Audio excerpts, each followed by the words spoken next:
ओम नमः शिवाय, प्रणाम। मेरे पीछे अगर आप देखेंगे तो पूरा जंगल है और इस जंगल में आपको धुंध दिखाई दे रही होगी, धुंध चारों तरफ। बारिश का मौसम है, कोहरा ऊपर छाया हुआ है और घने पेड़ हैं, लंबे ऊंचे। और मेरे पीछे बहुत सुंदर वातावरण है। अगर आप देखेंगे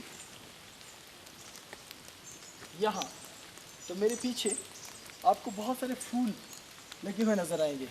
पूरी की पूरी यहाँ से पूरी घाटी फूलों से भरी हुई है। मेरे ठीक पीछे फूल ही फूल आपको नज़र आएंगे। लेकिन आज मैं आपको इस जंगल से कोई प्रवचन नहीं देने वाला कि हमेशा भगवान क्या है, आत्मा क्या है, परमात्मा क्या है, जीव जंतु क्या हैं, प्रकृति की रक्षा कैसे करनी है, सच कैसे बोलना है, सच पर स्थित कैसे रहना है, साधक कैसे होने चाहिए, कुलांतक चीज क्या है, धर्म क्या है, ये सब। क्योंकि लगातार श्रृंखलाओं में आप मुझे देख रहे हैं, सुन रहे हैं और दुनिया भर से हमारे कुलांतक संप्रदाय के साधक और बाहर से भी हमें प्रेम करने वाले लोग हमें देख रहे हैं। उनके लिए ये गुलदस्ता है। लेकिन इस गुलदस्ते के साथ साथ मुझसे काफ़ी दिनों से लोग प्रार्थना कर रहे हैं कि उन्होंने मुझे कुछ वीडियोस में गाड़ी ड्राइव करते हुए देखा कि मेरे पास एक गाड़ी है और मैं उसको चलाता हूँ और कभी कभी अलग अलग रास्तों से होते हुए गुजरता हूँ, हिमालय से, अलग अलग स्थानों से। तो मैं कैसे गाड़ी चलाता हूँ, बहुत सारे लोगों ने कहा कि हम ये भी देखना चाहते हैं। हालांकि बड़ी विचित्र बात है कि मैं गाड़ी चलाता हूँ और लोग एक धर्म गुरु को गाड़ी चलाते हुए देखना चाहते हैं, धर्म प्रमुख को। तो ये बड़ी विचित्र सी बात है। इसलिए मैंने पहले आपकी प्रार्थनाओं को बार बार, आपके आग्रह को टाला कि ये कोई बात हुई। मुझसे पूछना तो धर्म के बारे में पूछो ना, मुझसे पूछना आत्मा परमात्मा के बारे में पूछो ना, वेद पुराण शास्त्र का ज्ञान पूछो ना। अब ये गाड़ी चलाना, अब मैं कोई गाड़ी गुरु तो हूँ नहीं, और फिर भी आप लगातार मुझसे प्रार्थना करते रहे और बार बार आपके आग्रह पर अब मैं इतना विवश हो गया हूँ, आपने मुझे इतना बाध्य कर दिया है कि आज अब मुझे ये काम भी करना पड़ रहा है। अब पृथ्वी पर आकर क्या क्या करना पड़े। हालांकि मैं गाड़ी हर रोज़ चलाता हूँ, पर आपको गाड़ी चलाकर दिखाने का कोई औचित्य मुझे समझ में नहीं आता। लेकिन फिर भी अब आपने प्रार्थना की है तो मैं कितने दिन तक उसे टालता, कब तक यूं ही पड़ा रहता। और ये आपकी ऐसी प्रार्थना भी नहीं है कि जिसको मैं कोई बहाना बनाकर टाल दूं या कहूँ ये मेरे वश में नहीं है या ये संभव नहीं है या ये मेरा निजी विषय है। अब आप कह रहे हैं तो ये इतना गोपनीय और निजी विषय नहीं है, इसलिए ठीक है। आज मैंने अपने साथ यहाँ मैं गाड़ी लेकर आया हूँ। मेरे ठीक पीछे ये एक वाहन है जिसमें हम आते जाते हैं, और ये मेरे पास इस गाड़ी की चाबी है, ये मेरे हाथ में। और आज हम आपको यहाँ से लेकर जाएंगे अपने साथ कुछ दूरी पर आगे की ओर बढ़ते हुए, और आपको दिखाएंगे कि मैं कैसे ड्राइव करता हूँ। और आपके साथ बात भी करूँगा, इस दौरान बातचीत भी हम अपनी जारी रखेंगे। फिलहाल आप मेरे नज़दीक आइए और ये देखिए कि मेरे साथ साथ यहाँ ठीक पीछे से सड़क नीचे की ओर भी जा रही है और साथ ही साथ यहाँ से ऊपर की ओर भी जा रही है। तो हम पहले ज़रा सा ऊपर जाकर वहाँ पहाड़ों से नीचे उतर जाएंगे। तो ये हिमाचल प्रदेश का क्षेत्र है। ये जो सड़क है ये आनी से लेकर बंजार नाम के जो दो छोटे गांव हैं, वहाँ दो कस्बे हैं, वहाँ उनके बीच की सड़क है। तो मेरे ठीक पीछे जलोड़ी नाम का दर्रा है, जलोड़ी नाम का एक दर्रा है, जहाँ से उधर एक झील है, श्रेयोसर झील, और ये यहाँ का एक छोटा सा क्षेत्र है। तो क्योंकि इस दौरान में कहीं लंबी दूरी पर नहीं जा रहा, जैसे लेह लद्दाख नहीं जा रहा या लाहौल स्पीति या किसी दूसरे किन्नौर के क्षेत्रों में नहीं जा रहा, तो फिलहाल मैं यहीं हूँ। तो आपकी प्रार्थना बहुत बलवती है, इस कारण आज मैं आपको अपने साथ ले जाऊँगा। और ये फूल है, इनको, ये फूलों का गुलदस्ता हम यहाँ रख देते हैं गाड़ी में, तो गाड़ी हरी भरी लगेगी और हिमालय की प्रकृति हमारे साथ साथ रहेगी। ये है गाड़ी का, मेरी गाड़ी का स्टीयरिंग। और ठीक वही बात कि मेरा काम है आपके जीवन को आगे ले जाना, आपको सही चीज़ें सिखाना और सही चीज़ें दिखाना। लेकिन कभी कभी ऐसा होता है कि आपको ऐसी ऐसी चीज़ें देखनी हैं, ऐसी ऐसी चीज़ें जाननी हैं जो बहुत ही अजीबोगरीब हैं। हालांकि मैं किसी भी चीज़ को दिखाने के लिए बाध्य तो हूँ नहीं, पर फिर भी अब आप लोगों से प्रेम है तो अब ये सब भी करना पड़ रहा है। खैर, ये गाड़ी हमने बंद कर दी है, तो अब हम गाड़ी ऑन कर रहे हैं। हमारे पास गाड़ी में पीछे सामान है, कुछ बैग हैं, कुछ और सामान पड़ा हुआ है, और साथ में मेरे पास हैं बांसुरियाँ। जैसे कि आपको मालूम है मुझे संगीत से बहुत लगाव है, बहुत प्यार है। तो मेरे पास बांसुरियाँ पड़ी रहती हैं, कभी गाड़ी में भी मैं उन्हें साथ ले आता हूँ, तो इनको बजाने के लिए, या कभी कहीं ऐसे स्थान पर रुक जाऊँ जहाँ प्रकृति है, तो प्रकृति के बीच में बजाने के लिए। तो इससे पहले हम गाड़ी में आगे चलें, आपको बताता हूँ कि बांसुरी कितनी प्यारी है।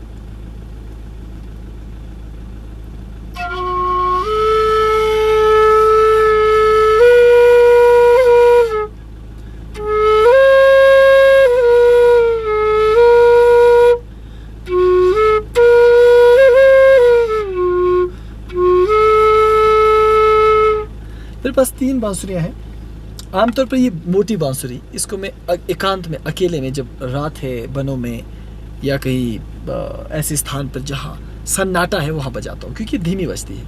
इसका स्वर आप देखिए, इसका स्वर कितने धीमे है, मैं आपको ये दिखा रहा हूँ। ये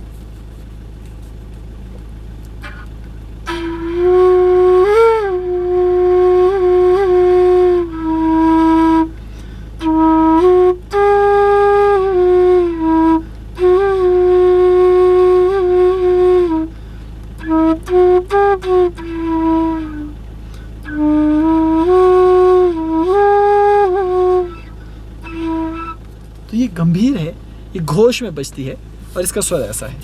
और ये मैंने आपको बता दी, ये मध्यम स्वर में बजाने के लिए, लेकिन हिमालय और जंगलों में तो ऊंची बजती है इस तरह की छोटी बांसुरी। और ये देखिए,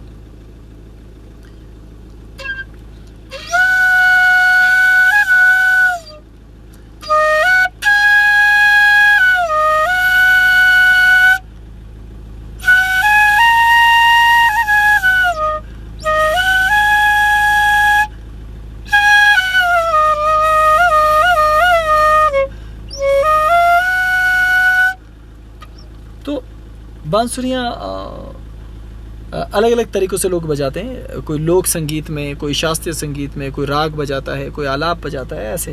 लेकिन हम ना तो शास्त्रीय संगीत, ना देशीय संगीत, ना आलाप, ना राग, हम जोगी जो मन में आया सो बजा देते हैं। और अच्छा लगता है कभी कभी बांसुरियाँ लेकर बजाना, और इनको सुरक्षित स्थान पर रखना चाहिए, ऐसे इसके पीछे।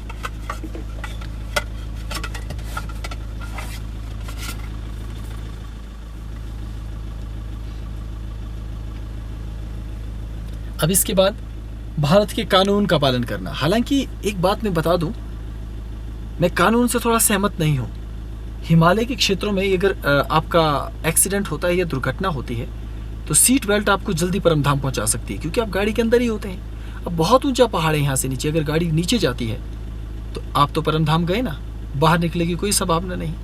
खैर, गाड़ी के अंदर बचा भी जा सकता है, और कभी कभी गाड़ी के बाहर पटकने से भी आप बच सकते हैं। अब ये सब तो परमात्मा के हाथों की बात है, लेकिन अपने अपनी मान्यताएं लोगों की होती है। जैसे मेरा मानना है कि सीट बेल्ट बहुत हानिकारक चीज़ है, पर क्या करें, कानून है भारत का, मानना तो पड़ेगा ही। इसलिए पहले सीट बेल्ट, ठीक है। तो अब आप देखेंगे कि हमें पीछे जाना है, तो यहाँ गाड़ी खतरनाक जगह पे है, हमें बहुत ही आराम से गाड़ी निकालनी पड़ेगी, क्योंकि यहाँ कीचड़ है। आज बारिश हुई है ना यहाँ।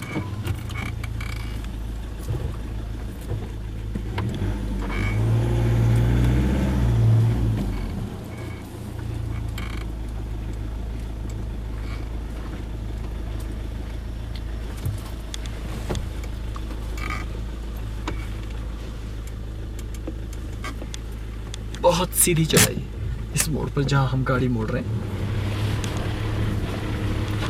तो चलिए फिर हमारे साथ, हम आपको आज गाड़ी की सैर करवाते हैं। तो मैंने अपनी ज़िंदगी में ड्राइविंग किससे सीखी, ये तो बड़ा अजीबोगरीब सा प्रश्न है, क्योंकि मैं खुद ही नहीं जानता कि मैंने ड्राइविंग सही मायने में सीखी किससे। तो मैं ये कहता हूँ कि लोगों को चलाते हुए गाड़ी चलाना सीखा है मैंने, क्योंकि मैं कभी किसी ड्राइविंग स्कूल में नहीं गया, या मैं कभी किसी व्यक्ति के पास टाइम निकाल कर ड्राइविंग सीखने नहीं गया। बस यूँ ही किसी को कभी गाड़ी चलाते देखा तो किसी को कभी गाड़ी चलाते देख लिया, और बाद में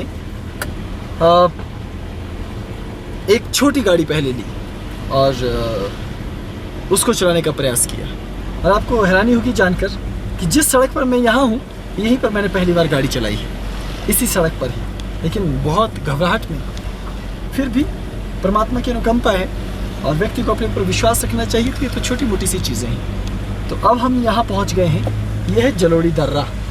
और आप देखेंगे यहाँ धुंध अभी भी आगे तेज़ी से गुजर रही है पहाड़ों पर, और सामने है मंदिर, माता का एक सुंदर सा भव्य सा मंदिर। आप अगर देख रहे हो तो ये छोटा सा यहाँ बाजार है। ये मेरे पीछे माता का मंदिर है यहाँ, और जलोड़ी है ये, आप यहाँ देखेंगे। और यहाँ जो पीछे गांव है उसका नाम खनाग है, जिसकी सीमा यहाँ समाप्त होती है। और यहाँ एक बोर्ड लगा है, मैं आपको दिखाता हूँ, सामने एक बोर्ड है। और अब हम यहाँ से आगे जाएंगे तो यहाँ मेरे साथ में ऊपर मंदिर है एक छोटा सा, यहाँ देवी माता का मंदिर है, और यहीं साथ में हनुमान जी का मंदिर है। और सामने आप देखेंगे ये पहाड़ है ऊपर, यहाँ से झील के लिए रास्ता दाईं ओर जाता है। और सामने पहाड़, बिल्कुल सुंदर से पहाड़ आपको दिखेंगे। वहाँ धुंध का नज़ारा है, और पहाड़ बहुत सुंदर आपको गाड़ी से बाहर नज़र आएंगे।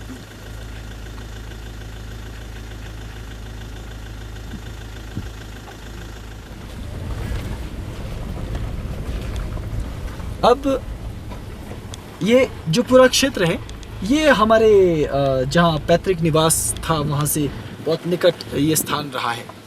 हम इन स्थानों पर गोपनीय रीति से पहले से अपनी साधनाएं करते रहें, क्योंकि ये जो स्थान है ये बहुत ही शांत और बहुत ही अच्छा है। अभी तक यहाँ पर्यटकों की संख्या में भी भारी इजाफा नहीं हो सका है, तो इस कारण ये क्षेत्र फिलहाल तो बहुत ही शांत और अच्छा है, लेकिन भविष्य में तो शायद ऐसा नहीं होने वाला। अब यहाँ देखिए इस वृक्ष को, सामने एक वृक्ष है,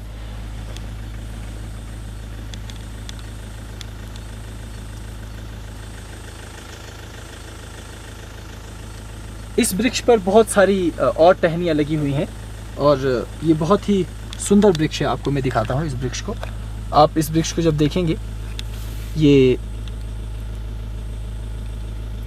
इस पर देखिए कितने सारे और पत्ते लगे हुए हैं, कितना हरा भरा ये वृक्ष है। इस टहनी को ज़रा गौर से देखिए, बहुत सुंदर टहनी है ना।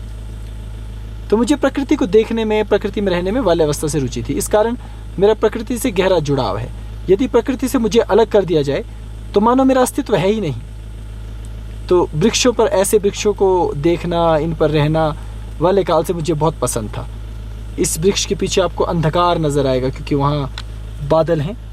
और ये पूरा का पूरा क्षेत्र देखिए, सड़क सामने आगे को गुजरेगी, हम इस सड़क पर जाएंगे, लेकिन मैं आपको दिखाता हूँ कि यहाँ किस तरह की सुंदरता है। आप यहाँ देखिए, ये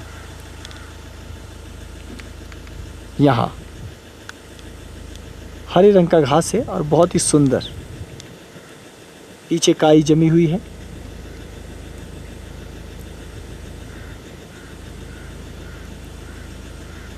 और ये पत्ते,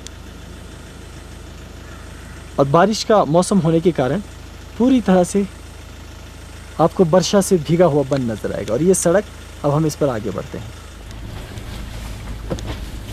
ये सड़क वैसे तो सुरक्षित सड़कों में से एक है, लेकिन क्योंकि जब दलदल ज़्यादा होती है, वर्षा ज़्यादा होती है, तो आपको सावधानी से सड़क पर गाड़ी चलानी होती है, क्योंकि उतराई ज़्यादा है। इस कारण पहले या दूसरे गियर पर उतरने का बोर्ड रास्ते में लगा हुआ आपको मिलेगा कि आप कृपया इन 2 गियर्स का इस्तेमाल करें।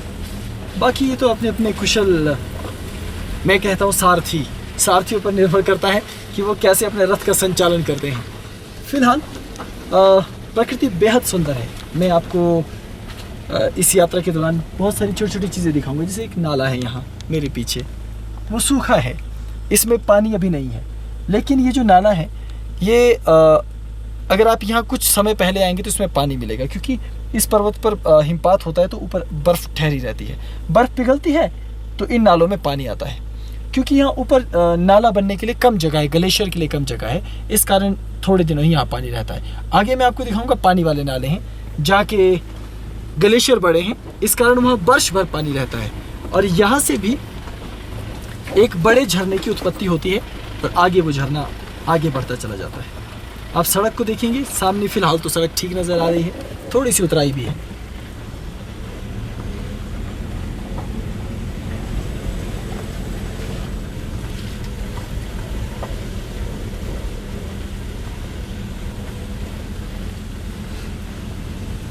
पूरा जंगल आप ऊपर देखेंगे कि कितना अद्भुत है और घना जंगल है और बेहद रोचक, चारों तरफ फूल खिले हुए हैं। आप सच मानिए कि मैं ऐसी जगह को देखकर बहुत ही गदगद हो उठता हूँ, बहुत ही प्रसन्न।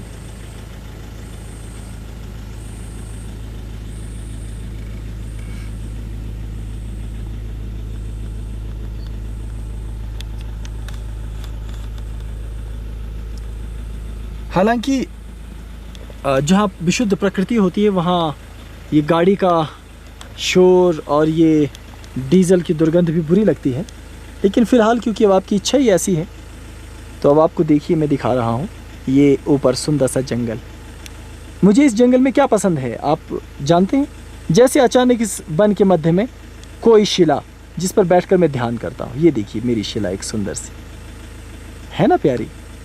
इतना घना सा जंगल, उसके बीच में एक शिला पर घास, और उसके साथ ही आप आगे देखिए यहाँ कितना प्यारा घास है। ये देखिए, ये देखिए, ये बेहद खूबसूरत। ऐसा लगता है जैसे बहुत ही सुंदर बगिया किसी ने बना रखी हो, लेकिन ये सब प्राकृतिक है और इतना प्यारा कि मन को मोह लेने वाला है, पूरा का पूरा वन।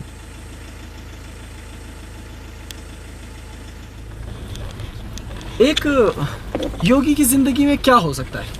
सबसे पहले प्रकृति, क्योंकि हमें गुरु ने जब ज्ञान दिया तो प्रकृति से जोड़ा। हमें ये कृत्रिम संसाधन प्रसाधन वाले काल में सुलभ नहीं हुए।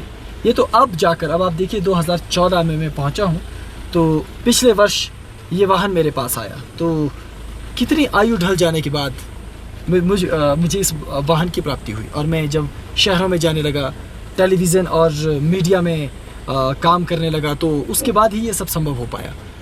उससे पहले प्रकृति में नंगे पांव चलना और ऐसे जो विशेष ऋतुकाल हैं, जब वर्षा ऋतु है, शीत ऋतु है, इस प्रकार से धुआं यानी कि जिसको आप धुंध कहते हैं, धूम्र कहते हैं, वो आ रहा हो, तब ऐसे स्थानों पर प्राकृतिक तौर पर रहना, कठोर ठंड को सहना, गर्मी को सहना और अपने आप को हमेशा उस कठोर अनुशासन में रखने का प्रयास हमने किया। क्योंकि गुरु ने, जितने भी हमारे कोई गुरु थे, गुरुमंडल ने और पूरे के पूरे गुरुओं ने हमें जो शिक्षा दी, उसका आधार था अपने आप को कठोर बनाओ, अपने आप को पुरुषार्थी बनाओ और संकल्पवान और धैर्यवान रहो।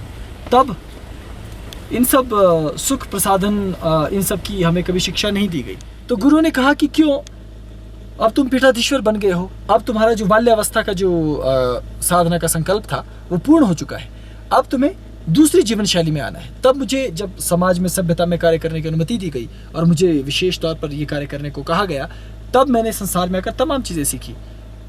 हमारे समय में कंप्यूटर हैं, उनको सीखा, और टेलीविज़न मीडिया के काम को सीखा, अब ये वाहन इत्यादि चलाना भी सीखा। तमाम इस तरह की अनेक छोटी छोटी बातें जो आपको क्या मैं बताऊं, लेकिन आप देखिए कि इन सब चीज़ों को सीखने का भी अपना एक आनंद है पृथ्वी पे, तो ये आवश्यक है। लेकिन जिस मार्ग पर जा रहे हैं वो खतरनाक है। सामने एक बोर्ड लगा है जिस पर एक सेब भी किसी ने चिपका के रखा है, दुर्घटना संभावित क्षेत्र, कृपया पहले गियर में चलिए। लेकिन शायद मैं इनका कहना नहीं मान रहा हूँ, क्योंकि मुझे लगता है कि दूसरा गियर अभी तक सुरक्षित यहाँ पर है, इसलिए मेरी गाड़ी में दूसरा गियर लगा है, जिसके बारे में आपको सूचना मिल जाएगी। यहाँ हमारे पास, ये अगर आप यहाँ देखेंगे, ये आप देख रहे हैं कि गाड़ी में आपको डिस्प्ले पर दूसरा गियर नज़र आ रहा है और मैं सुरक्षित रूप से दूसरे गियर में यहाँ गाड़ी चला पा रहा हूँ। ना तो गाड़ी तीव्र है, ना ही गाड़ी धीमी है। अब मेरी तरफ यहाँ से नीचे तीखी उतराई उतरने वाले हैं। आप ये देखिए सामने उतराई कितनी गहरी है और धीमी गति से हम यहाँ से उतरेंगे।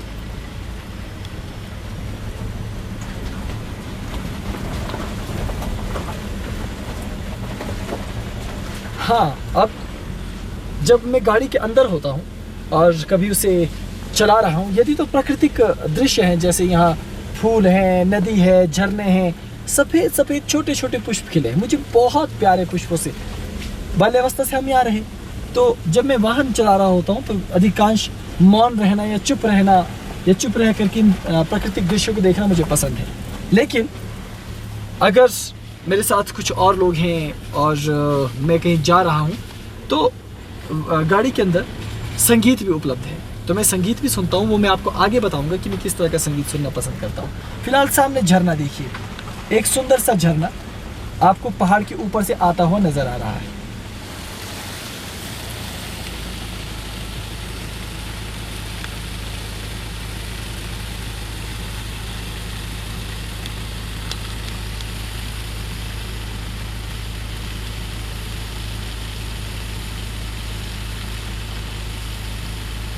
बहुत मीठे पानी का झरना है।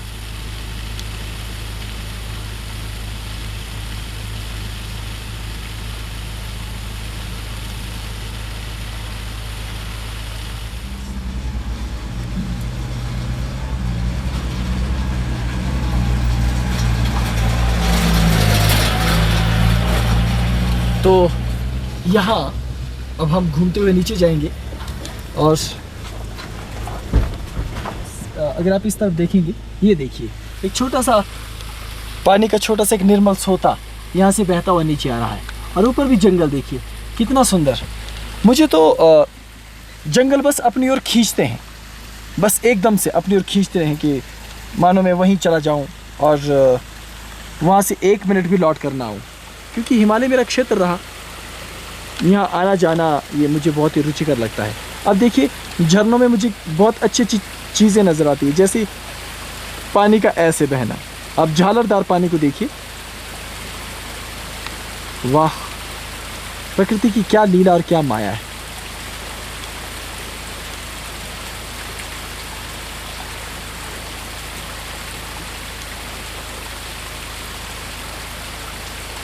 जितना इसे देखते हैं मन उतना ही और मचल जाता है कि प्रकृति के निकट हम रहें। तो ये शीतल जल है, पीने लायक शुद्ध जल। लेकिन यहाँ पर भी आप देखेंगे जब मनुष्य जहाँ आता है गंदगी ज़रूर फैलाता है। ये तारें, ये टुकड़ा प्लास्टिक का और भी न जाने कितनी बुरी बुरी चीज़ें यहाँ पहुँच गई हैं मनुष्य के पहुँचने के साथ ही।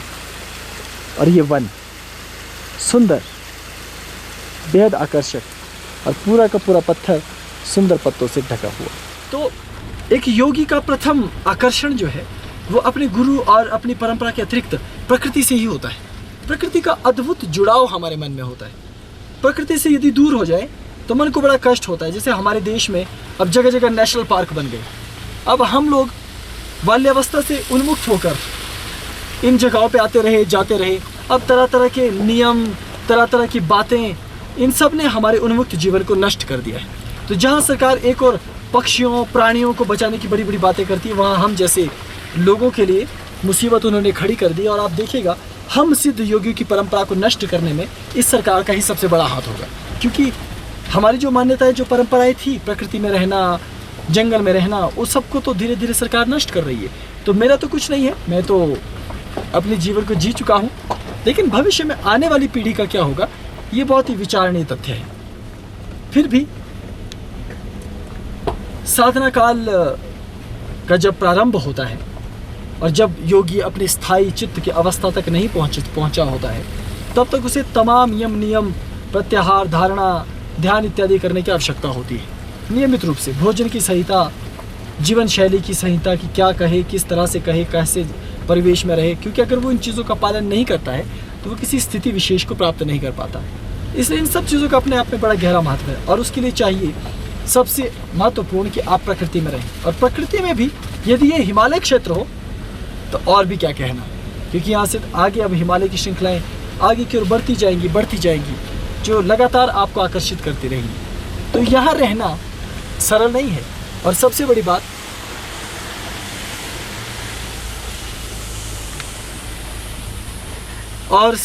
तो यह है कि कोई भी योगी या कोई भी साधक तब तक साधक नहीं बन पाता जब तक वो कठोर पुरुष ना हो, दैहिक रूप से कठोर, अनुशासन को पालने वाला, अनुशासन को मानने वाला। इसलिए उसे प्रकृति में रहकर परीक्षा देनी होती है बाल्यकाल से लेकर। और साधना करने के लिए भी आपको ईश्वर के आश्रित होकर प्रकृति के निकट रहना है। तो प्रकृति का हुआ ना गहरा महत्व।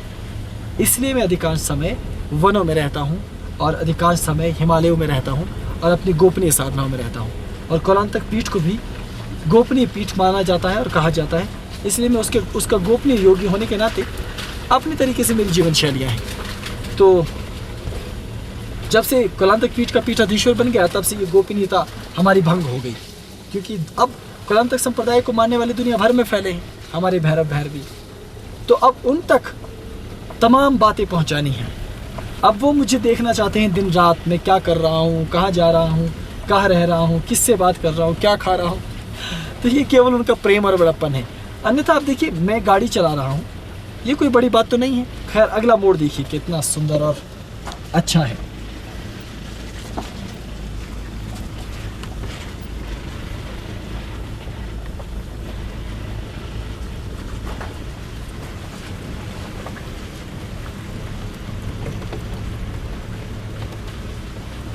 तो सामने से एक और गाड़ी आ रही है और यहाँ स्थान की कमी है, फिर भी यहाँ स्थान देखना पड़ेगा हमें। ज़रा गाड़ी को हम बहुत ही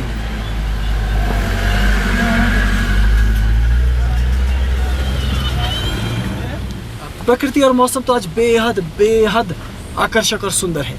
और मैं अपने बहुत सारे भैरव बहनों को याद भी कर रहा हूँ, उनकी याद आ रही है बहुत, आप सब की भी। क्योंकि सोचिए आप सब भी मेरे साथ अभी यहाँ इस गाड़ी में होते तो आहा क्या बात होती, कितना आनंद हमें मिलता। और मौसम कितना सुहावना है, बहुत ही खूबसूरत। चारों तरफ धुंध है, ठंडी हवा, और गर्मी के मौसम में जहाँ मैदानी इलाके झुलस रहे हैं वहाँ हम बहुत ही आनंद लूट रहे हैं। और नीचे आप देखिए पत्ते, पेड़ों के पत्ते और पेड़।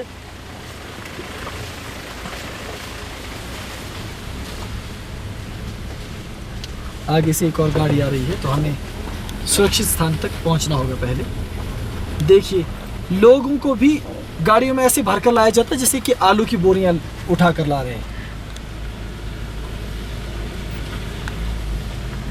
और ये सामने मैंने आपको कहा था कि जिन झरनों के पास पीछे हिमनद यानी ग्लेशियर बड़े होते हैं तो वहाँ वर्ष भर पानी रहता है। तो सामने एक छोटा सा नाला आ रहा है, झरना आ रहा है।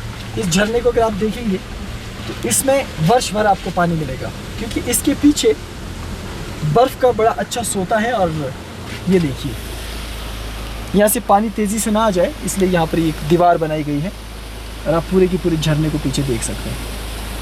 और आज बहुत शीतल और मनमोहक वातावरण यहाँ है। ऐसे में आज हमारा यहाँ मस्ती करना, यहाँ घूमना, ये हमारे लिए तो बेहद आनंददायक बात है, लेकिन आपके लिए थोड़ा तो दुखदायक हो गई, क्योंकि हम तो मज़े में हैं ना और आप तो बस स्क्रीन के सामने बैठकर हमें देख रहे हैं। तो इस बात का दुख तो है, लेकिन खैर कभी आइए हमारे साथ, आप भी इसी तरह से बैठकर ड्राइव करते हैं और किसी दिन पैदल चलते हैं। असली मज़ा तो यहाँ पैदल चलने में ही है, लेकिन उसके लिए मौसम का साफ़ होना ज़रूरी है, क्योंकि बाहर हल्की बूंदाबांदी है, कीचड़ रास्ते में बहुत अधिक है सड़क पर पूरे के पूरे, और ठंड भी काफ़ी है। लेकिन यदि आप नहीं डरते हैं बारिश से, कीचड़ से, आपको परवाह नहीं, तो आपको आना चाहिए, ऐसी प्रकृति के बीच में घूमना चाहिए, रहना चाहिए। तो अब इस उतराई को उतरते हुए हम कुछ और बात भी करेंगे, जैसे कि एक पीठाधीश्वर होने के बाद मैं खुद कभी कभी ड्राइव करता हूँ। हालांकि हमारे साथ कुछ साधक रहते हैं, अधिकांशतः वो वाहन चलाते हैं या कोई ड्राइवर रहता है कुशल, वो वाहन चलाता है। लेकिन मेरा ये मानना है कि एक पीठाधीश्वर को भी पृथ्वी के भी समस्त कार्य आने चाहिए, क्योंकि पता चला किसी दिन आपके पास कोई मुसीबत है, आपके पास वाहन तो है लेकिन आप चला नहीं सकते हैं, कंप्यूटर तो है लेकिन आप ऑपरेट नहीं कर सकते, आपके पास न्यायालय तो है लेकिन आप किसी वकील के पास जाकर उसको अपने पक्ष में अपनी पैरवी के लिए तैयार नहीं कर सकते। तो ये बहुत बुरी चीज़ें हैं। इंसान पर कभी भी बुरा समय आ सकता है, अच्छा और बुरा दोनों, या तो भगवानों पर आया है, तो इसलिए भगवानों को भी तैयार रहना चाहिए और इंसानों को भी तैयार रहना चाहिए, क्योंकि ये पृथ्वी लोक है, बेहद मनोरम और बेहद सुंदर रोचक है ये। लेकिन बाहर देखिए वातावरण कैसा है।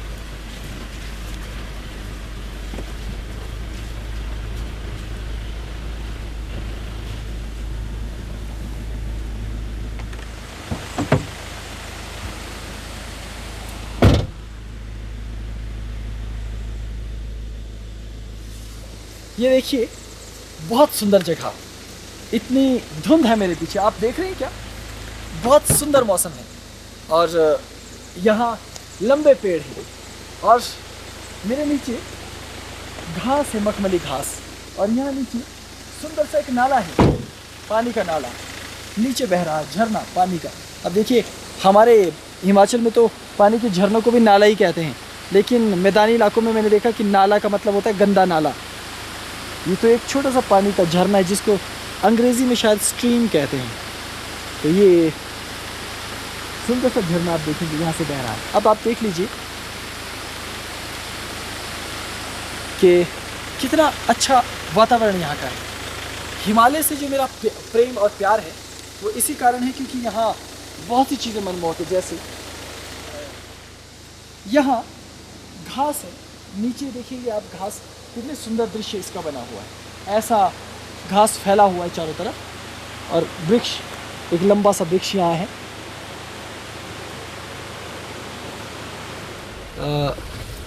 आपने मुझे पहने हुए देखा होगा जिन्हें भैरव वस्त्र कहते हैं, तो वाले वस्त्र से वही वस्त्र पहने। इस तरह से साधना मार्ग और अध्यात्म का अब भौतिकता के साथ बड़ा अद्भुत घालमेल हो रहा है मेरे जीवन में, लेकिन मैं खुश हूँ। पीठाधीश्वर बनने के बाद मैं हालांकि घबरा तो बहुत गया था कि अब न जाने कैसे इन कार्यों को कर पाऊंगा, क्योंकि मेरी बाल्यावस्था की जीवन शैली और अब की जीवन शैली में ज़मीन आसमान का अंतर आ चुका है। जहाँ मैं एक और हिमालय का योगी हूँ और हिमालय में अपने गुरु भाइयों के साथ रहा, अपने गुरु के सानिध्य में रहा, विविध प्रकार के योग, ज्योतिष, तंत्र, रसायन इत्यादि की शिक्षा दीक्षा ग्रहण की, और ठीक वहीं दूसरी ओर पृथ्वी पर आने के बाद अब ये आधुनिक चीज़ों से जुड़ना, ये भी अपने आप में एक विचित्र अनुभव है। तो दो सिरे हैं और मैं दोनों सिरों के मध्य में हूँ, लेकिन मैं विचलित किसी से भी नहीं हूँ। ना मुझे ये बुरा लगता है ना मुझे वो बुरा लगता है। खैर, ऐसे स्थानों पर ये सब करना बड़ा जटिल है। जीवन आपके लिए एक चुनौती है। कभी आपको वो धर्म का शीर्ष देगा तो कभी वो आपको भौतिकता का शीर्ष। लेकिन समत्वम योग उच्चते वाली धारणा में आपको यहाँ पर इन दोनों के मध्य भी तालमेल स्वयं ही बिठाना पड़ता है। लेकिन अच्छा है, क्योंकि आज हिमालय में जब मैं योगनिष्ठ था तो केवल अपने लिए था। आज यदि मैं साधना निष्ठ हूँ तो वो आप सब भैरव भैरवियों के लिए हूँ। कुरांतक संप्रदाय से जुड़े, कुरांतक पीठ से जुड़े जितने भी भैरव भैरवी हैं उनसे मुझे गहरा लगाव है, उनसे मैं बहुत अधिक प्रेम करता हूँ। जो कुछ दिनों के लिए पीठ आए और उसके बाद छोड़कर चले गए, मैं आज भी उनसे उतना ही प्रेम करता हूँ और भविष्य में भी करता रहूँगा। मुझे अंतर नहीं पड़ता कि आप एक दिन के लिए आ रहे हैं पीठ में या हज़ारों दिन के लिए, या कोई नया व्यक्ति जिज्ञासावश आता है तो भी मेरे मन में सम्मान है। कुछ लोग अपनी इच्छा पूर्ति और स्वार्थ पूर्ति के लिए आते हैं तो भी मेरे मन में सम्मान है। कभी मेरे मन में द्वेष भाव नहीं है। बाकी जैसा मैं आईने जैसा हूँ, शीशे जैसा, जिस तरह का व्यक्ति अपना चेहरा मुझ में देखेगा उसको मैं ठीक वैसे ही नज़र आऊँगा। लेकिन ये देखिए आगे कीचड़ कितना है इस सड़क पे।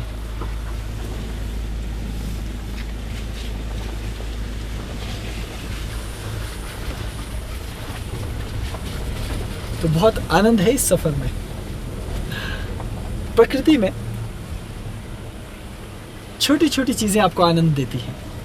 प्रकृति आपको प्रेरित करती है सुखमय जीवन जीने के लिए। जैसे फूल लगे हैं, जब भी ये बसंत आता है ना, जब भी ये हरियाली छाई रहती है तो मन में बहुत अधिक प्यार उमड़ता है। मेरे मन में तो बहुत ज़्यादा, मेरे हृदय में ऐसा लगता है कि सारी दुनिया को अपने गले से लगा लो, और ऐसा लगता है कि सारी प्रकृति को अपनी बाहों में समा लो। ऐसा लगता है कि इन सामने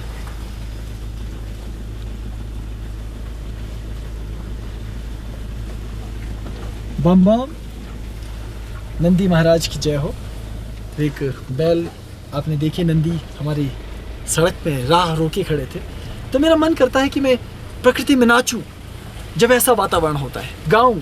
अब भैरव परंपरा से हूँ तो अधिकांशतः क्रोध नृत्य ही करता हूँ, लेकिन फिर भी जब प्रकृति में आता हूँ तो श्रृंगार में नृत्य करता हूँ। अब जंगल में मोर नाचा किसने देखा ऐसा मत कहिएगा, क्योंकि जब मुझे मौका मिलेगा, अवसर मिलेगा तो आपको भी ज़रूर नाच कर दिखाऊंगा।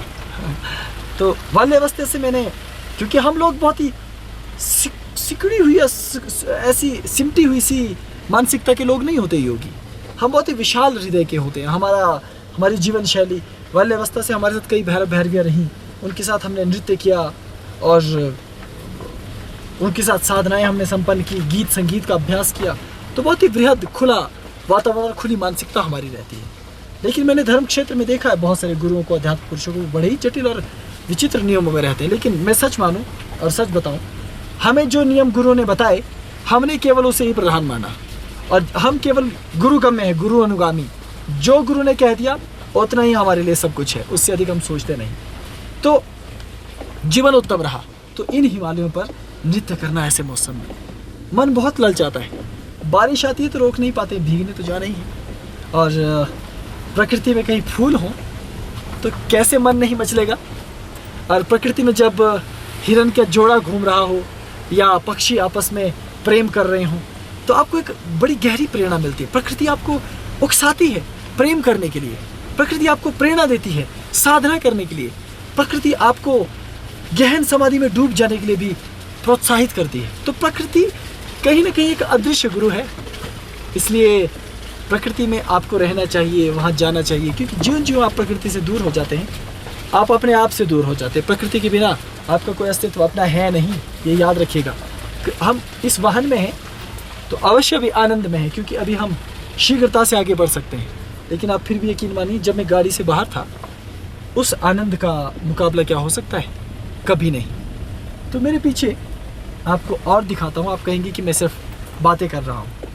ये देखिए कितना सुंदर आपको सामने दिखाई देगा, हरा भरा। ये मिट्टी यहाँ से सड़क बनाने के कारण टूटी हुई है, और कि फिर भी कितना सुंदर है। आप देखिए, अब आप बताइए, अब इतनी सुंदर जगह है तो मैं क्यों ना इसके ऊपर जाकर बैठ जाऊं और ध्यान लगाऊं, घंटों प्रकृति को याद करूं, पेड़ों को याद करूं, वृक्षों को। और ये देखिए वृक्ष, इन वृक्षों से मुझे प्यार है, कितना प्यार है मैं आपको कैसे बता सकता हूँ। बस पेड़ों को देखता हूँ ना तो उनको गले लगा लेता हूँ, उनको चूम लेता हूँ, बस उनसे चिपक कर घंटों रो सकता हूँ मैं, उनके प्रेम को अनुभव कर सकता हूँ। इस घास को देखिए, कितना सुंदर है प्रकृति का ये दृश्य। एक सरल योगी हृदय के लिए, क्योंकि हम विचित्र हृदयधारी होते हैं, हमारा हृदय शायद बिल्कुल अलग से भावों, अलग से सुरों में ढला हुआ होता है, तो हम इस प्रकृति को अपनी माँ समझते हैं। इसके मध्य में रहना हमारे जीवन का सबसे बड़ा सौभाग्य हो। घर हो या ना हो, आश्रम हो या ना हो, इससे कोई अंतर नहीं पड़ता। इस धुंध को देखिए, हाँ कितना सुंदर बादल का टुकड़ा पास में से गुजर रहा है, पेड़ों को छूते हुए मानो दोनों प्रेम कर रहे हो आपस में। तो जीवन में प्रेम प्रकृति के मध्य हो रहा है, सुंदर प्रेम, बहुत ही शालीन। और मनुष्य इतना अभागा है कि वो तो हमेशा किसी न किसी झंझट में फंसा रहता है, और प्रकृति की इस आभा में, इस अलौकिक वातावरण को देख ही नहीं पाता, उसको समझ ही नहीं पाता। तो ऐसे में क्या कर पाएंगे आप खुद सोचिए। मनुष्य का जीवन कितना उदास हो जाएगा, कितना नकारात्मक ऊर्जा से भर जाएगा, कितना कृत्रिम हो जाएगा।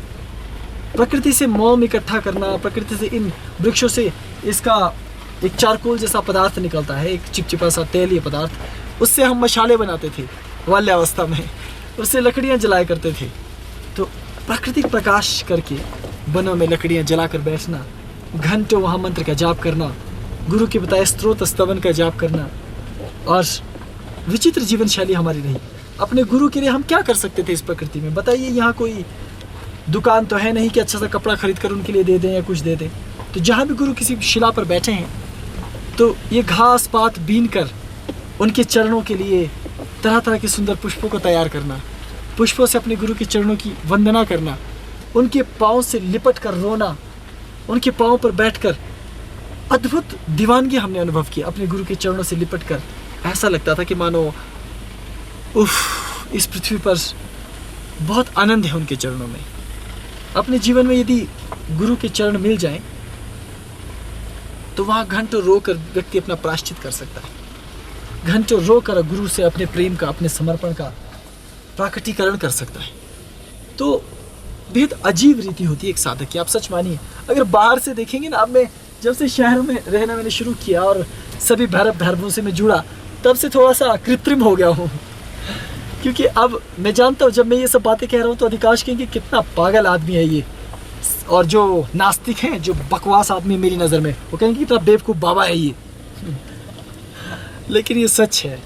इस दीवानगी को वही मान सकता है, वही जान सकता है जिसके मन में ये बात हो। अब यहाँ देखिए, इससे पहले मैं आपको आगे बातें बताऊँ, एक छोटा सा जो ऊपर से पानी आ रहा है यहाँ, वो सारा का सारा पानी यहाँ ठहर रहा है।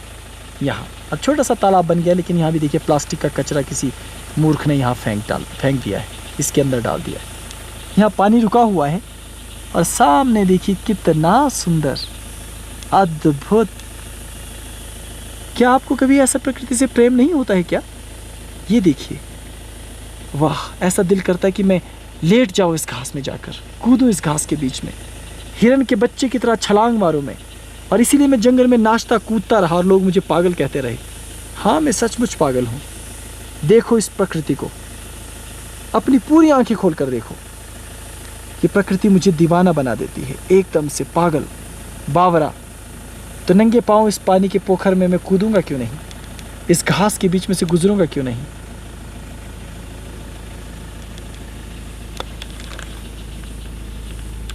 मेरा मन बहुत विचित्र है, क्योंकि मैंने बचपन अपना हिमालय पे गुजारा। और दूसरी बात कि मुझे ये चीज़ गुरु ने कभी नहीं सिखाई कि तुम गंभीर पुरुष बनो, गंभीर योगी बनो, तुम्हें तो बिल्कुल गंभीर रहना है। ऐसा मुझे कुछ सिखाया नहीं गया। अगर ऐसा कुछ होता भी होगा तो मुझे नहीं मालूम, मुझे माफ़ करिए, मुझे नहीं मालूम। हाँ, मेरे जीवन में गांभीर्य है, मेरे जीवन में रौद्रता है, कठोरता है। मैं एक हठ योगी भी हूँ साथ में, कठोर योगी भी हूँ साथ में, ज्ञान योगी भी हूँ साथ में, और वैरागी भी हूँ साथ में। लेकिन उतना ही मोह, प्रेम, करुणा, ममत्व, स्नेह भी मेरे अंदर है। तो ऐसी प्रकृति में रहना मुझे बहुत बहुत सुंदर लगता है। और मेरा मन भी करता है कि मेरे सारे भैरव भैरवियाँ, इस पंथ के सारे मानने वाले साधक प्रकृति में समा जाएं, प्रकृति की गोद में। कहीं बर्फ़ के ऊंचे पहाड़ हैं तो कहीं ऐसे धुंध, कोहरा। इस कोहरे को देखकर ऐसा लगता है कि साक्षात माँ धुमावती अपनी बाहों में समेट लेना चाहती हो। सारे पर्वतों को ना उन्होंने ढक कर रखा है अपने आगोश में, अपने आवरण में। और कितना सुंदर है वो दृश्य, और कितना सुंदर है ये जीवन, और कितना सुंदर है ये वृक्ष। यहाँ हर जगह एक नई कली खिली है, एक नया फूल, उसका अपना एक रंग है और अपनी एक महक। यहाँ देखिए, प्रकृति में शीतलता के साथ साथ इस वन की अपनी एक महक है। हवा में नमी है, ऐसे पानी के बहते छोटे छोटे झरनों की। तो एक योगी होने के नाते मेरी इंद्रियां, मुझे याद है मेरे भैरव मुझे कहते हैं कि आपका अपने इंद्रियों पर नियंत्रण नहीं है, आप योगी नहीं हो सकते। शायद सच कहते हैं, क्योंकि जो जो चीज़ें मैं सूंघ सकता हूँ शायद बहुत कम लोग सूंघ सकते हैं। मैं बहुत दूर से खुशबू ले सकता हूँ इस घास की, इस पुष्प की, इस बहते हुए पानी की, इस हवा की ठंडक को मैं अपनी नासिका से अनुभव कर सकता हूँ। जीभ के तंतुओं पर उसके स्वाद को अनुभव कर सकता हूँ, और अपनी त्वचा से इसके एहसास को अनुभव कर सकता हूँ। तो मेरी जिंदगी अजीब तरह के नशे से घिरी हुई है। मैं नशेड़ी हूँ, शायद अजीब तरह का नशेड़ी। मुझे कभी कभी ऐसा लगता है अपने आप को देखकर, क्योंकि अपने ऊपर तरस आता है कि न जाने मैं क्या सूंघता रहता हूँ और न जाने क्या मुझे अनुभव होता है। अभी यहाँ हवा है तो ये ठंडक मेरी इस त्वचा पर गुदगुदी कर रही है, हल्की हल्की, और बहुत सुहावना मौसम। इसलिए मेरी ये यात्रा, मैं आपको कह रहा था ना कि मैं तो बहुत मज़े में हूँ अभी। और मेरी यात्राएं अक्सर बहुत ही सुंदर होती है, चाहे मैं वाहन चला रहा हूँ या फिर पैदल जा रहा हूँ। परमात्मा ने मुझे ये जो जीवन दिया, सृष्टि ने जो जीवन दिया, मैं उसके लिए परमात्मा का बेहद आभारी हूँ। इस धरती माता ने मुझे जो स्थान दिया, मैं इस धरती माता को समेट लेना चाहता हूँ अपनी बाहों में, चूम लेना चाहता हूँ इसे।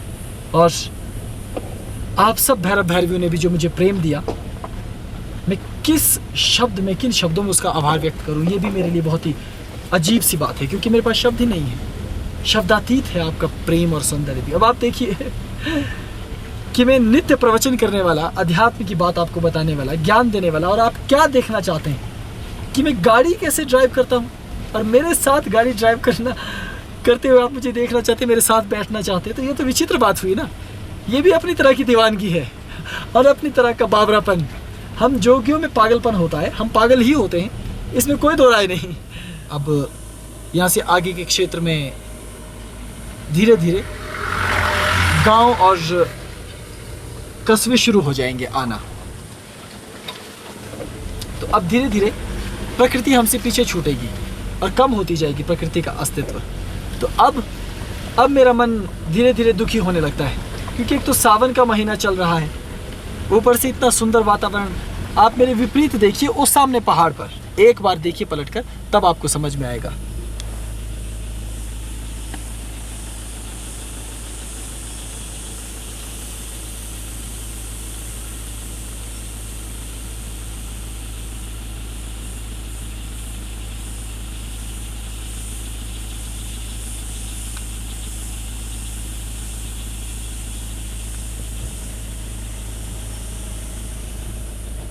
तो आपने देखा कितना सुंदर मनमोहक दृश्य वहाँ है।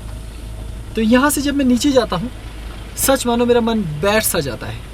थोड़ा सा दुख होता है, पर क्या करूँ, नीचे भी आप भैरव भैरवियों की खातिर ही आता हूँ ना। आना मेरा फ़र्ज़ है, मेरे गुरुओं का आदेश है। अब आदेश है तो आदेश है ही, वैसे भी नाथ सिद्धों के लिए तो आदेश ही सर्वोपरि है। तो अब हम और नीचे उतर रहे हैं। अब धीरे धीरे वृक्ष कम हो जाएंगे और यहाँ घास अधिक आपको दिखाई देगा। मैं अपने जीवन में जब बाल्यावस्था में रहा, तो ऐसे भैरव भैरवी मेरे साथ रहे कि उन्हें भी मेरी तरह शहर नगर गांव पसंद नहीं थे। पसंद का मतलब ये नहीं कि हमें नफरत थी उनसे, मतलब वहाँ रहना हम अधिक पसंद नहीं करते थे। वनों में रहना, वहीं भोजन करना, उसी वातावरण में रहना हमें पसंद था। तो हम अधिकांश वहीं रहते थे। आज भी मेरी पहली पसंद तो वनों में रहना ही है, पर आज भी मैं उन्हीं साधक साधिकाओं का इंतज़ार करता रहता हूँ जो जिन्हें कहा जाता है कि जो बहुत अधिक दीवाने हों और जो सब कुछ छोड़कर मेरे साथ वनों में रहने को तैयार हों और लंबे लंबे कई महीनों तक मेरे साथ वनों में रहें, वहीं साधना करें, उसी परिवेश में रहें, प्राकृतिक भोजन करें, ये सब, और प्राकृतिक शैली से अपना जीवन जिए।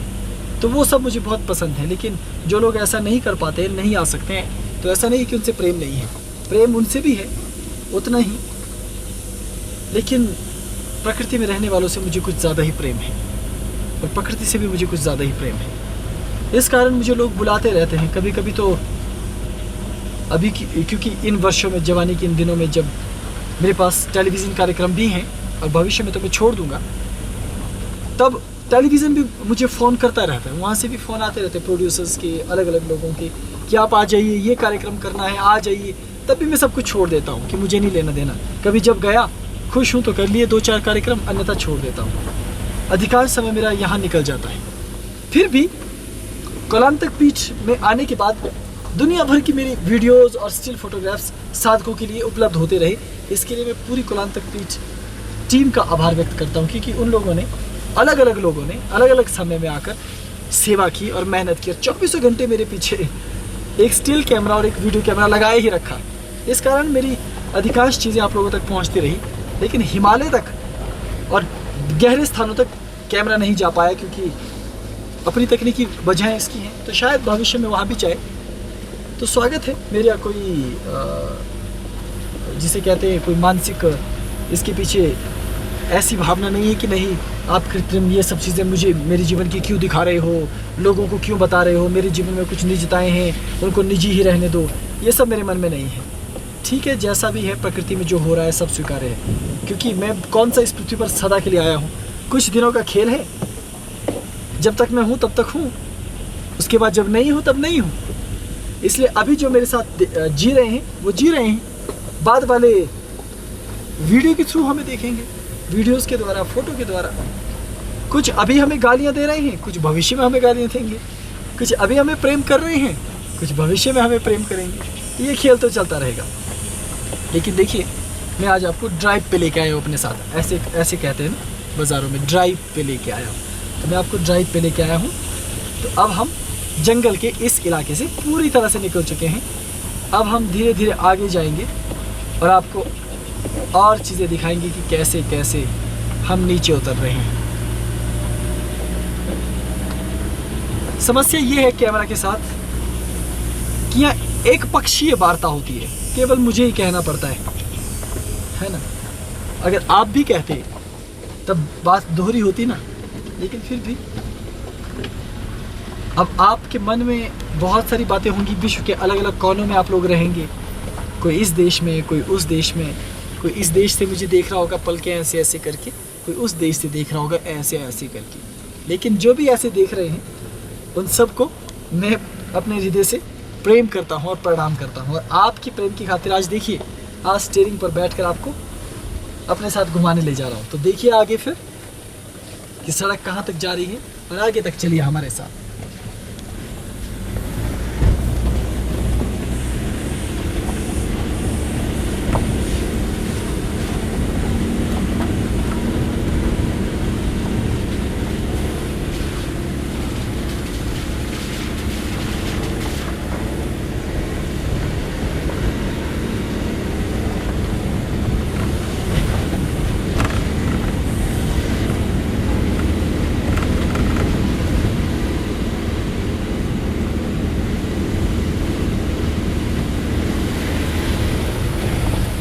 जीवन ऐसे ही चल रहा है।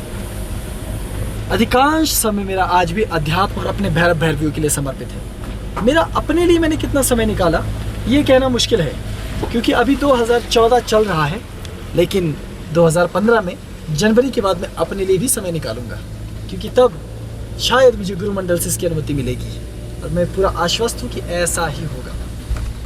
तो अब आप देखिए, मैं सेब खा रहा हूँ, फिलहाल कच्चा सेब है ये। बाहर इस रास्ते पे बहुत धुंध पड़ गई है, बहुत ज़्यादा घना कोहरा, और उतराई से हम उतर रहे हैं, वहाँ कुछ भी नज़र नहीं आ रहा है। यहाँ हमें यहाँ रुक जाना चाहिए। आगे से एक गाड़ी आ रही है, उसको पहले आगे भेज देते हैं। ये पूरी की पूरी सड़क आम दिनों में तो बहुत अच्छी है, लेकिन बरसाती मौसम में और खासकर सावन के महीने में बहुत ही सावन के महीने में बहुत ही रोचक होती है। कारण इसका ये वातावरण है, मनमोहक, बिल्कुल एकदम स्वर्ग जैसा अनुभव देता है यहाँ का ये पूरा वातावरण। तो आपने आज हमारे साथ थोड़ी सी यात्रा भी कर ली।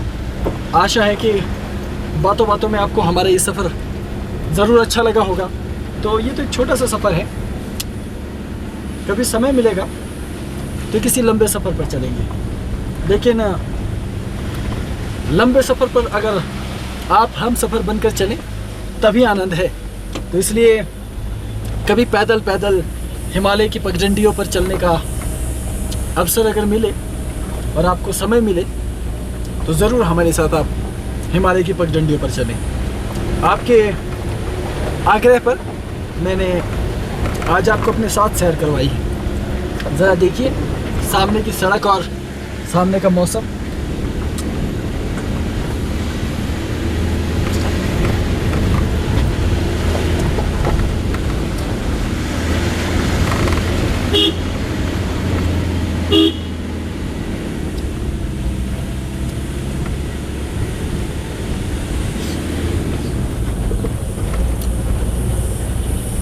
बहुत सुंदर प्रकृति है, बहुत। हिमालय से ऋषि मुनियों को प्रकृति के कारण भी बड़ा गहरा प्रेम रहा है। सारे पहाड़ मंत्र मुग्ध कर देने वाले, और यहाँ की जीवन शैली भी मंत्र मुग्ध कर देने वाली है। तो रहस्य योगियों और रहस्य पुरुषों का यह ठिकाना है, लेकिन कोई रहस्य योगियों के बारे में, रहस्य पुरुषों के बारे में जानता नहीं है। सदियों से रहस्य पुरुष, रहस्य योगी और अनेकों सिद्ध संसार की सेवा कर रहे हैं, लेकिन शायद वो किसी की नज़र में आते नहीं। उनको कोई व्यक्ति गोल्ड मेडल देता नहीं, कोई सरकार उनको सम्मानित करती नहीं, बल्कि उल्टा ही करती है कि वो पनप ना सकें, उनकी विचारधारा आगे बढ़ ना सकें। इसके लिए तमाम ये जो तंत्र है ये प्रयासरत है। फिर भी देखिए सब कुछ चल रहा है। आज भी विश्व के अनेकों कोनों में कौलांतक पीठ जैसी गोपनीय पीठ के हजारों हजार लाखों लाख शिष्य, भैरव भैरवी, साधक साधिकाएं हैं, जो अपने अपनी रीति से अपनी अपनी साधनाओं और अपने अपने अध्यात्म के सोपान को संपन्न कर रहे हैं और अपने मार्ग पर आगे बढ़ रहे हैं। वो देखिए बहुत अलौकिक और दैवीय दृश्य है।